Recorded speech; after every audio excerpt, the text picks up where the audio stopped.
कलअदम joint action committee के मुसल्लह जत्थों का रावलाकोट में सिक्योरिटी फोर्सेज और आम शहरियों पर हमला।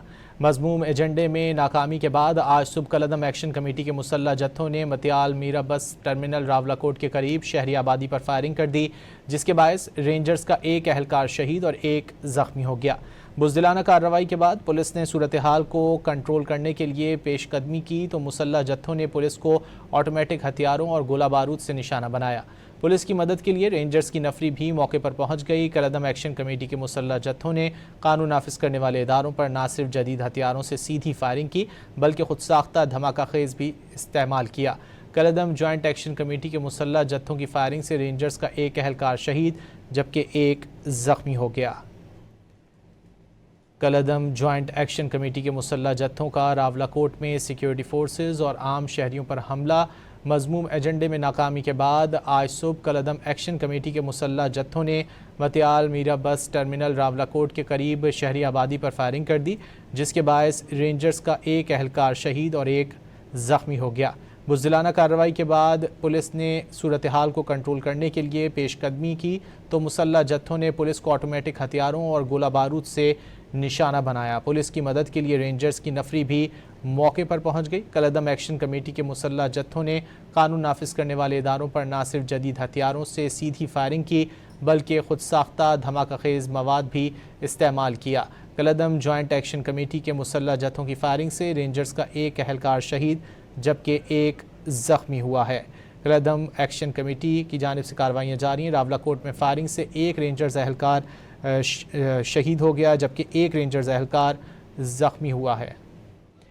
इसी हवाले से बात कर लेते हैं। हमारे साथ मौजूद हैं साबिक सफ़ीर मसूद खान साहब। मसूद साहब, बहुत शुक्रिया आपके वक्त का। मसूद साहब, कलअदम एक्शन कमेटी की कार्रवाइयाँ जारी हैं, एक अहलकार रेंजर्स का शहीद हुआ है जबकि एक ज़ख्मी हो गया, क्या कहेंगे आप? मैं कहूँगा कि आज़ाद कश्मीर में हमेशा से रिवायत रही है कि जब भी कोई किसी किस्म का मुजाहरा हो तो वो पुरअमन होना चाहिए, उसमें किसी किस्म का तशद्दुद का इस्तेमाल नहीं करना चाहिए, क्योंकि हम शख्सी आज़ादियों को हमेशा हमने यकीनी बनाया है।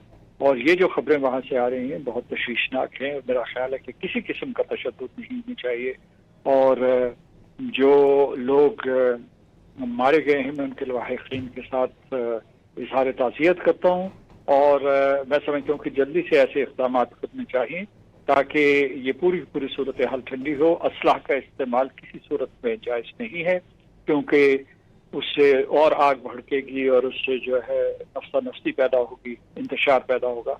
लिहाजा ये है कि मैं उनसे अपील भी करता हूँ कि जो लोग भी हैं जो इन मुजाहिरों की सरबराही कर रहे थे कि वो एक तो इस किस्म के जो तशद्दुद के इस्तेमाल से अपनी लाताल्लुक़ी का इजहार करें और उसके साथ साथ वो ये भी है कि ऐसा माहौल पैदा करें कि बिल्कुल पुराने तरीके से तमाम मामलात को हल किया जाए, क्योंकि उनके रहनुमा जो हैं बार बार ये कह चुके हैं कि उनका तशद्दुद के साथ कोई ताल्लुक़ नहीं है और उनका जो है वो किसी किस्म के ऐसे कोई कदम नहीं उठाना चाहते जो कि रियासत के ख़िलाफ़ हो या रियासत पाकिस्तान के ख़िलाफ़।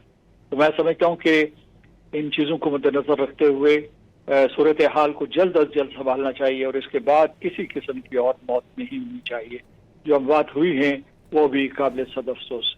मसूद साहब, आपको क्या लगता है एक्शन कमेटी के पीछे कौन हो सकता है? जैसा कि आपने कहा कि आज़ाद कश्मीर की ये रिवायत रही कि वहाँ पर एहतजाज पुरतशद्दुद नहीं होते, तो फिर ये पुरतशद्दुद एहतजाज पर कौन उकसार है, कौन है इसके पीछे?